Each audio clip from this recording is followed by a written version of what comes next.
Merci Julie de nous avoir accordé ce temps pour parler avant votre arrivée sur notre campus de Roll le 5 juin 2026 pour EduFest. Merci à vous pour l'invitation. C'est déjà comme ça que les choses se passent et puis surtout de prêter un intérêt aux travaux qui sont les nôtres, les miens. Qui êtes-vous? Qu'est-ce que vous faites dans votre vie professionnelle et qu'est-ce que cela implique? Je m'appelle Julie Gounet, j'accompagne les établissements depuis maintenant un peu plus de, on va dire, 20 ans, hein, sur des parcours très particuliers de pédagogie et de développement professionnel. Depuis 2 ans, j'ai monté une organisation qui s'appelle Eduman et sur lequel j'emprunte des chemins un peu plus libres. Pourquoi un peu plus libres? Parce que j'ai eu une grande chance dans ma vie. Très grande chance, c'est de pouvoir exercer mon métier dans différentes parties en Europe, mais pas que, en Amérique du Sud, en Amérique du Nord et en Afrique de l'Ouest. Ce qui m'a fait comprendre que les pédagogies, les façons d'aborder les élèves et le monde de l'éducation pouvaient être très variées. Donc, en étant un peu plus indépendant, ça me permet en fait de brasser et puis de mettre au service du plus grand nombre ce que j'ai pu comprendre ici ou là. Et du coup, quand vous parlez d'accompagnement, c'est dans des thèmes particuliers, c'est dans un esprit d'amélioration, j'imagine, quand vous ciblez quelque chose, vous faites des formations professionnelles et vous visitez des écoles, est-ce qu'il y a une variation par rapport, à la cible ou est-ce que c'est toujours dans la même idée? Merci de revenir au centre parce que j'ai tout dit et j'ai rien dit. J'accompagne les établissements sur des éléments qui sont des éléments de grande transition. Le monde change vite, change extrêmement vite. On a aujourd'hui un nombre de données considérable sur le fonctionnement du cerveau, sur la façon dont les émotions peuvent jouer un rôle primordial dans les apprentissages, pourraient continuer à décliner longtemps, ce qui implique qu'au niveau de la salle de classe et même d'une organisation scolaire, les changements doivent arriver vite et peut-être un peu plus vite ce qui se passe actuellement. Évidemment, l'intelligence artificielle fait partie de ce quotidien-là. Donc mon travail, c'est d'aider les organisations à penser et à savoir de quelle manière est-ce qu'elles peuvent attraper en fait ces nouvelles données et puis regarder au-delà des passages que je vais pouvoir faire comment elles deviennent indépendantes et elles deviennent j'ai le terme en anglais qui me vient sustainable, c'est-à-dire qu'elles peuvent continuer à cheminer quels que soient les changements qui arrivent et quels que soient les éléments un peu nouveaux qu'il y aurait à intégrer. Donc, ce qui veut dire qu'une grande partie de mon travail, c'est de penser le développement professionnel pour les organisations en contexte. C'est fascinant, ça va très très vite, comme vous le disiez. Ça change presque en continu. Et vous avez évoqué le fait qu'il y a des influences culturelles, il y a beaucoup de différences, peut-être même en termes d'accès à la technologie, en fonction des différents établissements, des différents endroits que vous visitez. Comment est-ce que vous vous êtes retrouvé dans ce poste? Est-ce que c'est toujours quelque chose dont vous avez rêvé? Est-ce que vous avez fait des études à l'université en pédagogie et c'est là que vous avez eu le déclic sur ce chemin? Racontez-nous un peu comment ça s'est passé. J'ai commencé ma vie professionnelle en tant qu'enseignante dans une partie du monde en Europe. Et rapidement, je suis partie ailleurs, en Amérique du Sud, et là, ça a été le début de comprendre que je ne comprenais rien.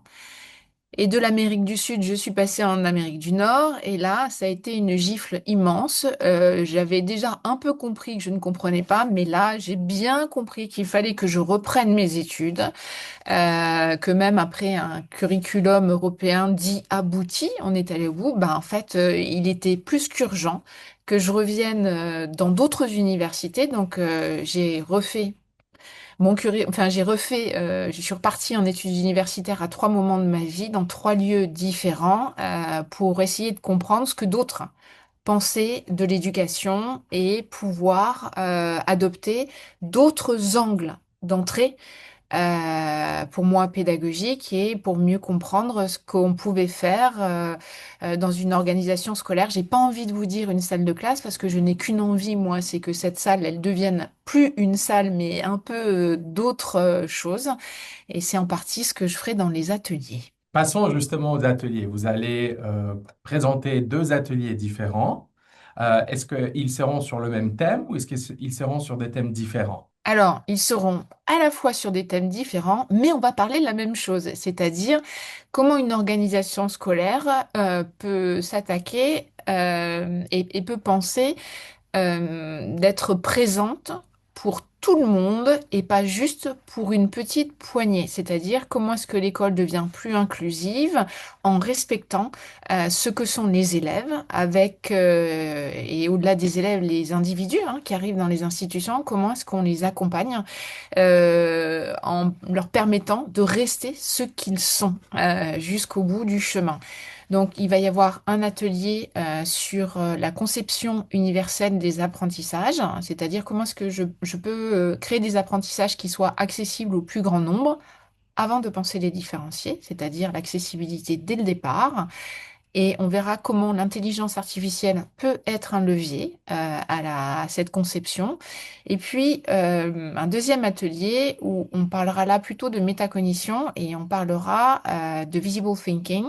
Ce sont des stratégies d'apprentissage qui ont été développées par l'université de Harvard et qui permettent à tous les apprenants, alors élèves, j'ai envie de vous dire jeunes comme adultes, nous, et même dans la vie de tous les jours, parce qu'on est apprenant tous les jours, comment est-ce qu'on peut arriver à mieux comprendre comment fonctionne notre système de pensée pour apprendre. Donc voilà, deux sujets, mais qui n'ont qu'un seul but, faire de la classe ou de l'organisation scolaire un lieu beaucoup plus inclusif. Je trouve que les deux thématiques de ces deux ateliers, effectivement, sont liées, mais je ne saurais pas vous dire laquelle me semble plus importante parce que les deux me semblent essentielles. Euh, En pensant d'abord à l'idée de la conception universelle des apprentissages, que diriez-vous à quelqu'un qui est en train de regarder cette vidéo et qui se dit, ça m'a l'air très intéressant, mais j'ai peur que ça va me demander beaucoup plus de temps de préparation, de travail, etc., à vraiment pouvoir rendre mon curriculum accessible à tous. Alors, je répondrai deux choses. La première chose, c'est que, en fait, faire une classe en mode conception universelle des apprentissages, j'en parlerai pendant ce temps-là, eh bien c'est techniquement moins de travail puisque dès lors qu'on fait une classe accessible, on a moins besoin de différencier par la suite. C'est une première chose. La deuxième chose, c'est que va m'accompagner pendant cet atelier-là l'intelligence artificielle. Et donc, on regardera comment il est possible de rentrer dans la préparation des classes et des enseignements en utilisant certains outils qui devraient, je dis bien devraient parce que tout peut changer à n'importe quel moment, mais devraient être une aide très grande à la conception et devraient aider les enseignants ou les formateurs ou les éducateurs qui nous rejoindront à gagner considérablement du temps. Moi, personnellement, je suis persuadé, mais je pense que c'est ce qui est plus compliqué parfois, c'est d'échanger nos habitudes. Et en pensant à ça, je pense à visible thinking, parce que je vous rejoins entièrement quand vous dites que c'est pas seulement pour des élèves en jeune âge ou pour des étudiants universitaires, mais qu'en réalité, l'approche, elle est valable pour nous tous au quotidien.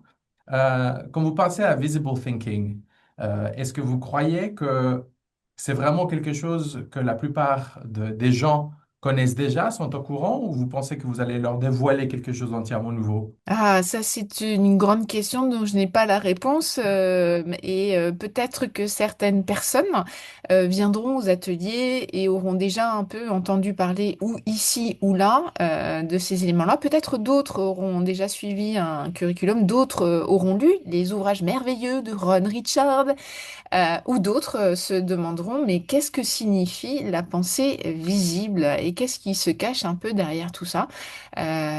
Donc, moi, j'invite tout à chacun à venir et éveiller un peu sa curiosité interne sur le sujet.